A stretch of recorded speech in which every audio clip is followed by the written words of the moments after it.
Let's see the question, what is the cost concept. Cost concept क्या होता है? तो देखो, कोस्ट कंसेप्ट ये कहता है कि जो भी हम अपनी एसेट रिकॉर्ड करते हैं ना अपने किस में, अपनी बैलेंस शीट में, वो हम किस पे करें, वो उसके हम परचेज प्राइस पे करें।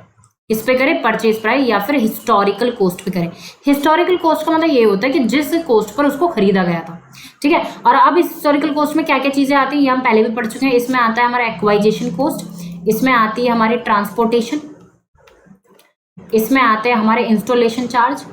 मतलब जब तक कि वो हमारी जो एसेट है वो यूज करनी शुरू ना हो जाए, उससे पहले तक के जितने भी खर्चे होते हैं वो उसके परचेज प्राइस में ही ऐड कर दिए जाते हैं, और उसको हम क्या कहते हैं? हिस्टोरिकल कॉस्ट कहते हैं। और उसी कॉस्ट पर बैलेंस शीट में एसेट्स को दिखाया जाता है, और इसी कंसेप्ट को क्या कहा जाता है?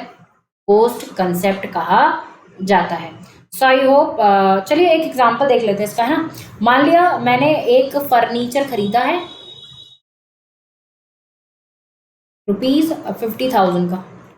अब उसे फैक्ट्री तक लाने में मैंने जो है किराया दे दिया, जिसको हम बोलते फ्रेट, भाड़ा दे दिया है ना। कितने का दे दिया? ₹1000 का। अब उसको सेट करने में मैंने जो है इंस्टॉलेशन चार्ज दे दिया, मुझे उसे सेट करवाना था, थोड़े मुझे काम करवाना पड़ा, तो उसमें वो ₹1500 ले गया, ठीक है।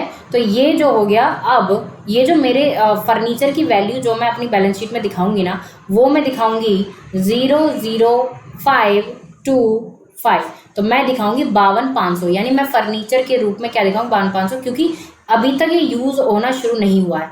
जब ये यूज होना शुरू हो जाएगा और अगर मैं 1 महीने बाद इसमें कुछ चीजें करवाती हूँ तो मेरे नॉर्मल एक्सपेंस होंगे, ठीक है, उसको मैं P&L से चार्ज कर लूंगी। लेकिन अब जो मैं बैलेंस शीट में दिखाऊंगी, कितना दिखाऊंगी? इन दोनों को ऐड करके ही दिखाऊंगी। सो कितना? 52,500। So I hope this is a proper explanation to this question.